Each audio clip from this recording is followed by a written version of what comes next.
What if Qui-Gon Jinn and Rael Averross had joined Count Dooku and formed their own Jedi Order? Count Dooku stood on the balcony of his estate on Serenno, the twin moons casting a cold glow across the landscape. The galaxy he had once sworn to protect under the Jedi Order had lost its way. The Senate was bloated with corruption. The Jedi were nothing more than enforcers for politicians, and the will of the Force was being ignored in favour of politics and dogma. Dooku had spent years trying to convince the Jedi High Council to open their eyes. He had warned them that they'd become pawns to a failing republic, that their service to the Senate blinded them to the Force's true will. But they refused to listen, so he left. He would not fade into obscurity, nor allow himself to become a recluse. He would act. His first act as a free Jedi was to contact two men he trusted above all others, Qui-Gon Jinn and Rael Averross. Dooku's transmission reached them both, each receiving the same message. The Jedi have abandoned their purpose. The Republic is dying. But the Force speaks to us still. Join me, and together we will forge a new path. Qui-Gon Jinn sat in meditation when the call reached him. It had been nearly a year since his battle on Naboo, a battle he had survived. His duel with Maul had ended, not with a mortal wound, but with a final, decisive strike. He had been wounded, yes, but he had defeated the Sith warrior, ensuring the Republic's safety, at least for a time. Yet despite his victory, he had seen the cracks in the Jedi. When he presented Anakin Skywalker to the Council, expecting them to finally accept the truth of the Force's will, they still had hesitated. They had only allowed Anakin to be trained because of Qui-Gon's unwavering stance, but even then, he felt their resistance, their fear of change. When he received Dooku's message, he knew his old master spoke the truth. He responded simply, "I will join you, Master. It is time for the Jedi to follow the Force once more." And with that, Qui-Gon left Coruscant, taking Anakin Skywalker with him. Rael Averross had never been one for rules. He had always been the outlier, the renegade, the one who questioned authority at every turn. When he lost his Padawan, Nimpiana, he had been consumed by guilt, but instead of giving in to despair, he rebuilt himself, determined to serve the Force in his own way. When Dooku's message arrived, he was sitting in a cantina on Ryosa, a drink in one hand and a winning sabacc hand in the other. He read the message, frowned, then read it again. He finished his drink, stood up, and said, "Well, hell, guess I'm starting a revolution." With that, he left everything behind and set course for Serenno. Dooku, Qui-Gon, and Rael gathered on Serenno, standing in the great halls of Dooku's ancestral home. Together, they laid out their vision. The Jedi will no longer serve politicians, they will serve only the Force. No more outdated dogma. They would forge a new order, one that listened to the Force's will and acted accordingly.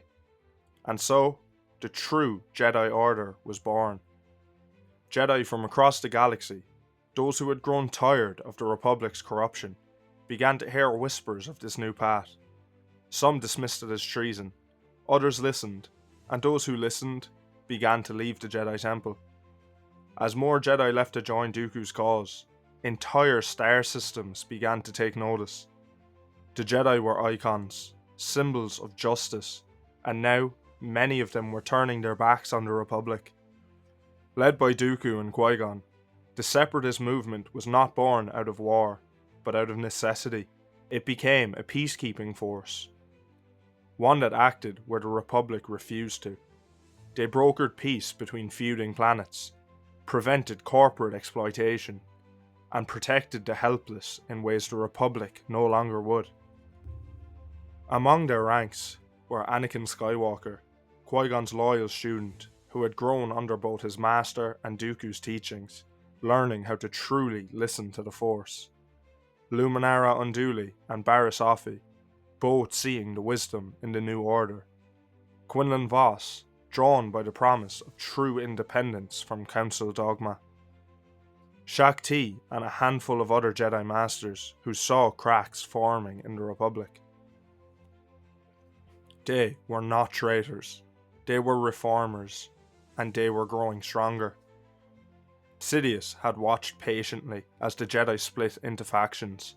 With no war, the Senate had not granted him emergency powers. He had no control over the military, so he made his own. In secret, he had bred a private army, clones from Kamino, battle droids from Geonosis, and a new apprentice, one trained in pure, relentless hatred. Then, on a single night, he unleashed them all upon Coruscant. The Jedi Temple will burn. The attack came without warning.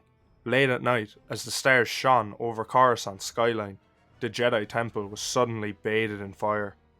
From the depths of the Undercity, legions of battle droids, once thought decommissioned, emerged from hidden bunkers, marching towards the temple in endless waves.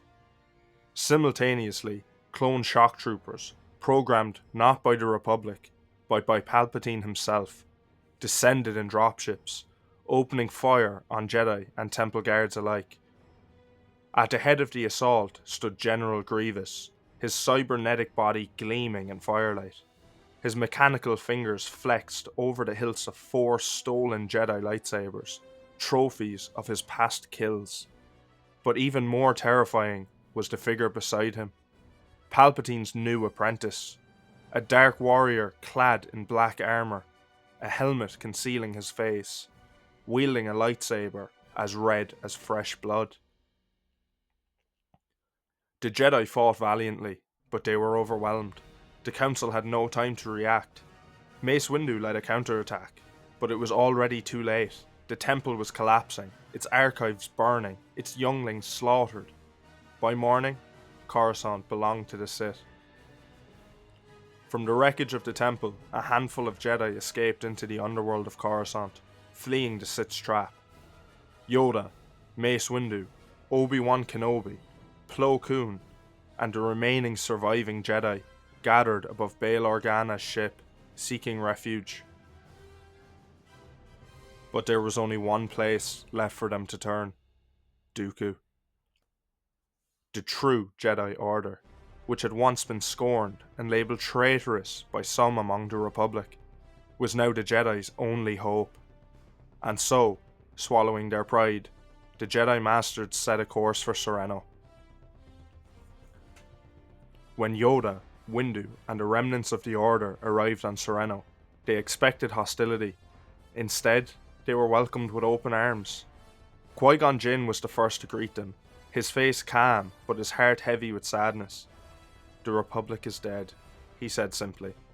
Dooku sat upon his throne, listening as the Council recounted the Sith's coup, the fall of Coruscant, and Palpatine's new empire. Then he stood. "Then we do what we should have done long ago," he said.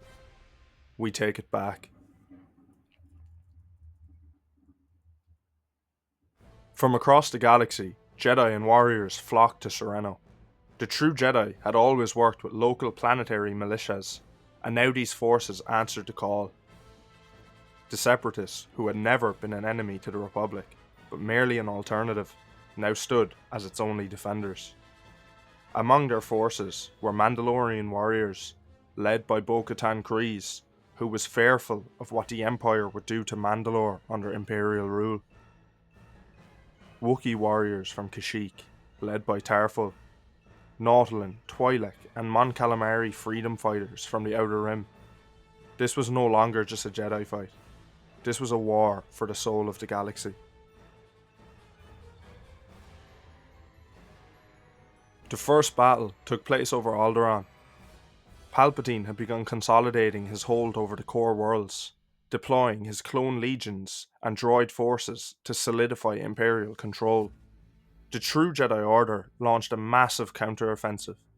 Anakin Skywalker, now fully realised in the Force, led an assault on an Imperial stronghold, cutting through squads of clone troopers with a precision that even his enemies had to admire. Beside him, Obi-Wan Kenobi and Rael Averross led their own forces, carving a path through the defences. By the end of the battle, Alderaan was free. The news spread like wildfire across the galaxy. The Empire was not unstoppable. The true Jedi were fighting back. The Emperor had allowed his enemies to believe they were winning. He had baited them into open war. Now he struck back. He sent his greatest weapon to crush the rebellion, Darth Sidious. One by one, the Jedi fell. Ram Kota, the battle-hardened warrior, fought Vader on the ruined cityscape of Brental 4. He held his own, but in the end, Reeser ran through him with a single devastating strike. Quinlan Vos met his end on Nar Shaddaa, ambushed by an army of purge troopers. He took down a dozen of them before Reeser snapped his neck with the Force. Mace Windu led a strike team to liberate Coruscant, but Reeser awaited him. Their duel was legendary. In the end, Windu was overpowered, his body cast from the Senate balcony into the depths below. Plo Koon, Luminara Unduli, Shak Ti, they all fell in battle. The Jedi were losing. With the Jedi now fully aligned under Dooku's new Jedi Order, the war reached a turning point. Palpatine had failed to crush them, and the separatist turned rebels had grown stronger. The Empire launched a major offensive on Corellia, a key industrial world that the Jedi had freed from Imperial control. Reeser led the assault personally. Alongside him were General Grievous, the cybernetic monster, the Inquisitors, Sith-trained warriors, former Jedi, now hunting down their own, and the 501st Legion, Palpatine's most elite clone force, deployed to exterminate the Jedi once and for all. Dooku and Rael Averross prepared their counterattack. Rael had always been a maverick, a Jedi who had lived by his own code. He wasn't polished like Qui-Gon or regal like Dooku. He was rough around the edges, a man who'd seen war and knew how to fight dirty. As the Imperial forces landed on Corellia, it was Rael who led the first strike. Armed with two curved hilt lightsabers, he tore through clone squadrons with feral aggression. His Mandalorian allies, led by Bo-Katan Kryze, launched aerial assaults from jetpacks, cutting down troopers from above. Wookiee warriors, their massive frames wrapped in Corellian battle armor, tore through Grievous's droid legions. While Dooku and Qui-Gon held the battle line, Rael was in the thick of it, slicing through the enemy with a wild grin. Then, Reeser arrived. The battlefield shook as the Sith assassin descended into the field. Reeser was a storm of black armor and red fury, cutting through Jedi and soldiers alike. Rael locked eyes with him across the battlefield. "You got that whole dark and brooding thing down, kid," Rael muttered, spinning his sabers, "but let's see if you can keep up." The fight was brutal. Reeser fought with raw power, his every strike threatening to crush Rael's bones.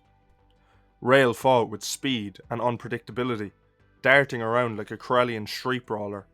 The two warriors clashed across the wreckage of a downed Republic cruiser, their lightsabers igniting the darkness. Rael was fast, but Reeser was stronger.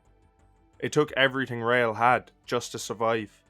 Then, at the crucial moment, a Jedi gunship swooped in, blasting Reeser back with heavy laser fire. "Time to go," Qui-Gon called from the cockpit. Rael leapt onto the ship as it ascended, staring down at Reeser as the Sith assassin vanished into the flames below. The battle was won.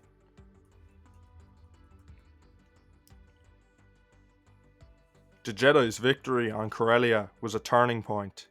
With their forces rallied, the Jedi launched their final offensive, taking back Coruscant.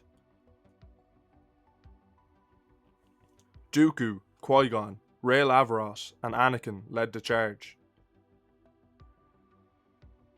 Anakin Skywalker led the vanguard with the Mandalorians. Rael Averross and his Jedi warriors infiltrated the Imperial Citadel, taking down Palpatine's officers. Qui-Gon Jinn led the defensive, ensuring no reinforcements could arrive. Dooku faced General Grievous one last time. Grievous had been twisted further by Sith alchemy, his body now more machine than warrior, but Dooku knew every move the general would make. With precision and mastery, Dooku outdueled him, severing his cybernetic limbs one by one. With a final strike of his blade, he ended the general for good. The halls of the Imperial Palace were silent. The air itself was heavy with darkness, the shadows pulsing with unseen horrors. At the end of it all, seated upon a throne of black stone, was Darth Sidious. He had foreseen this moment, and he welcomed it. Before him stood 4 of the most powerful Jedi in the galaxy. Dooku, his old apprentice, returned to defy him. Qui-Gon Jinn, a man who should have been wiped out as a threat in the very beginning. Rael Averross, the rogue, the wildcard, unpredictable and therefore dangerous. Anakin Skywalker, the chosen one, the one who was meant to be the heir of the Sith. Sidious smiled, his yellow teeth gleaming in the dim light. So, this is how the Jedi die, he whispered. Then lightning erupted from his fingertips. The throne room exploded into chaos. The Jedi scattered, barely avoiding the storm of Sith lightning as the room trembled under Sidious's fury. Dooku was the first to strike. His blade ignited in a flash of deep blue, his movements precise and flawless. He attacked like a fencer, each stroke meant to pierce the Sith Lord's defences, but Sidious was faster. Qui-Gon followed next. His green sabre burned brightly, spinning wide in controlled arcs.